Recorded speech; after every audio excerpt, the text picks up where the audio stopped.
Доброго дня вам, я Мурат бин Муслим, и вы на канале Курдское просвещение. Сегодня я хочу рассказать об основоположнике образования курдов Казахстана Караме Али Сулейман. В 1937 году, когда курдов репрессировали на территорию Казахстана, их вывалили в горной местности, где не жили люди. И эти репрессированные курды образовали там поселок под названием Каскабулак. И именно Караме Али Сулейман был одним из инициаторов постройки первой школы там и стал первым директором этой школы. У него учились такие люди, как академик Надыр Каримович Надыров. К сожалению, Надыр Каримович оставил нас и отошел в мир иной. Но за несколько дней перед своей смертью академик нам дал эксклюзивное интервью, где все подробно рассказал. Это последнее интервью академика Надыра Каримовича Надырова. Я должен вспомнить трагическую историю депортации курдов. Вот я сегодня как-то случилось, одному рассказывал. Курды Турции, все необразованные. В 1926 году, вот во время восстания Шейх-Сайда, сажали в тюрьму всех, кто назвал себя курдом и считали его вожаком. И вот в число этих тюремщиков оказался мой отец. В 1926 году его посадили из-за того, что он видный курд, считает себя курдом, боролся за права курдов, и его посадили в тюрьму Измир, город Измир. И многие курды Турции, особенно из Харса, из Вана, перебежали в Советский Союз. В бешенстве, что всех сажать будут. А в Советский Союз куда? Там есть за Кавказе есть река Аракс. Она протекает по Азербайджану, Армении и так дальше. Реку Аракс перешел, ты уже оказался в Советском Союзе. Некоторые переходили через территорию Армении, некоторые Азербайджана. Вот наш род, башки, они переехали в районе Нахичевана, Азербайджанская ССР. Нахичеван хоть азербайджанская, но ближе к Еревану. И вот там обосновали село Кикач. Это вот село Бяшки, село Харки. И вдоль реки образовалось несколько курдских сел. Я это рассказываю, чтобы понятно было. И в 1929 году отца моего освободили, Караме Хаджи Надыр. Он едет в Ван, это под Ваном, под городом Ван, есть село Хавшасорг. Находились его родственники там. И он приехал, там их нету. Одна сестра со своей семьей осталась, а две сестры, брат и его семья убежали. Куда? В Советский Союз. Он через Аракс перешел, нашел нашу свою семью. Я уже там родился, в Нахичеване. И вдруг вот в этом положении перебежались, необразованные все. Хотя Советский Союз заставлял учиться. И начали вроде учиться. Начали учиться. И в это время депортируют. Депортируют, а вот я сегодня вспоминал, 2 месяца в поезде товарный вагон. В товарном вагоне 4 семьи. В каждом углу одна семья, а в центре вагона туалет. Вот нас привезли в село пустое, пустырь. И такое впечатление, что окраина света. Дороги нет, людей нет, ничего нет. Вот вывалили, вот вы здесь будете, мы вам построим дома, вы здесь будете жить.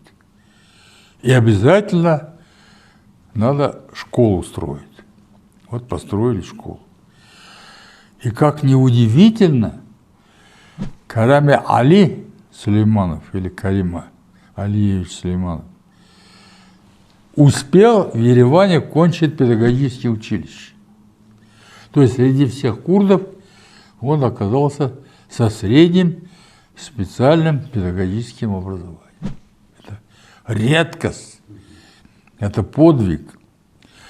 А мой брат Анвар Халимович, следуя его примеру, учился в этом же Ереванском педагогическом училище, но не успел кончить. Когда дело дошло до госэкзаменов, нас депортировали. Ну и школа преподавания на казахском языке, учителей не хватает. Кого директором? Конечно, первого единственного курда, который имеет специальное, но хоть среднее педагогическое образование. Карами Али Сулейманов стал директором школы. Вот мы все по швам ходили перед ним. А мой брат Анвар Халимович Надиров был заучем этой школы. И в памяти учителя никто, кто маломальски писал, умел читать из курдов. Они же преподавали нам на казахском языке, хотя мы казахов в глаза не видели. Не видели.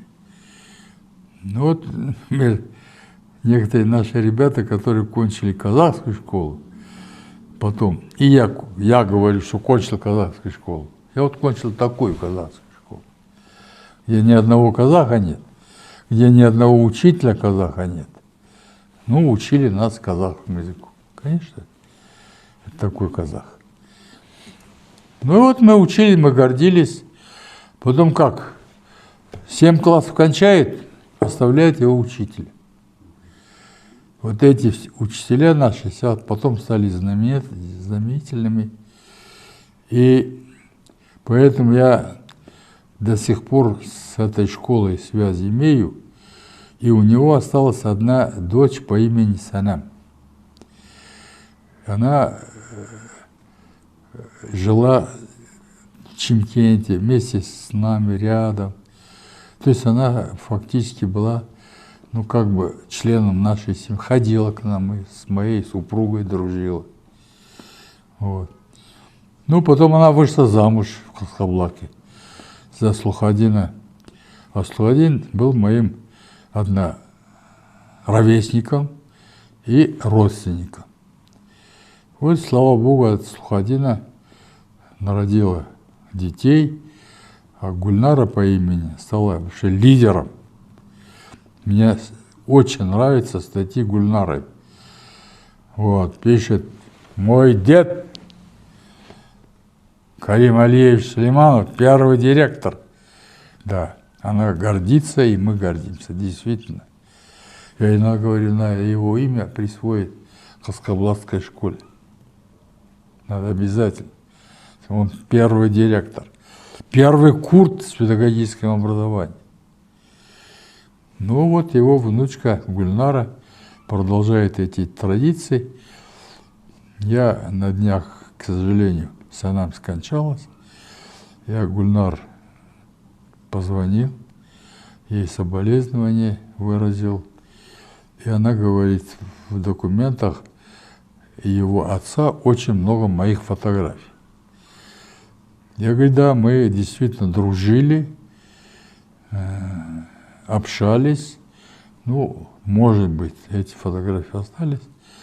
Если не трудно, давайте мы о твоем отце и твоем деде еще раз напишем.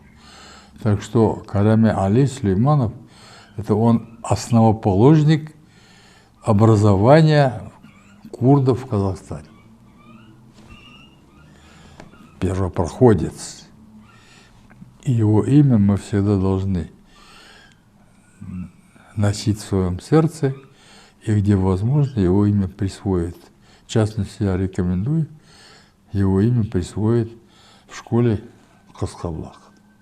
Гульнара Ахмедова продолжает дело своего деда. Вот уже несколько лет Гульнара преподает курдский язык. Мы уже снимали сюжет с Гульнарой. Ссылку на сюжет я оставлю в описании. Сейчас Гульнара находится в другом городе, и мы связались по видеосвязи. Здравствуйте, Гульнара. Дамбаш, добрый день. Над чем вы сейчас работаете? Вот уже 2 года я работаю над курдско-русским словарем, основанный на работах таких лингвистов, как Канате Курдо и Муса Антер. Мой словарь носит более облегченную версию подачи материала, иллюстрированный формата А4, вот такого формата. Словарь рассчитан как для школьников, так же для студентов и взрослого поколения. Сегодня я ищу спонсоров и меценатов для публикации новой курдской книги, так как мы должны помнить, что наш язык – это наше государство. Как я уже говорил, Гульнара продолжает дело своего деда и активно продвигает курдский язык в Казахстане. Занимается общественной деятельностью, преподает онлайн-уроки в соцсетях. Мы желаем удачи Гульнаре, ведь именно на таких энтузиастах и держится все. Подписывайтесь на наш канал, ставьте лайки, пишите комментарии и распространяйте наше видео. Мы работаем для вас. До встречи, друзья!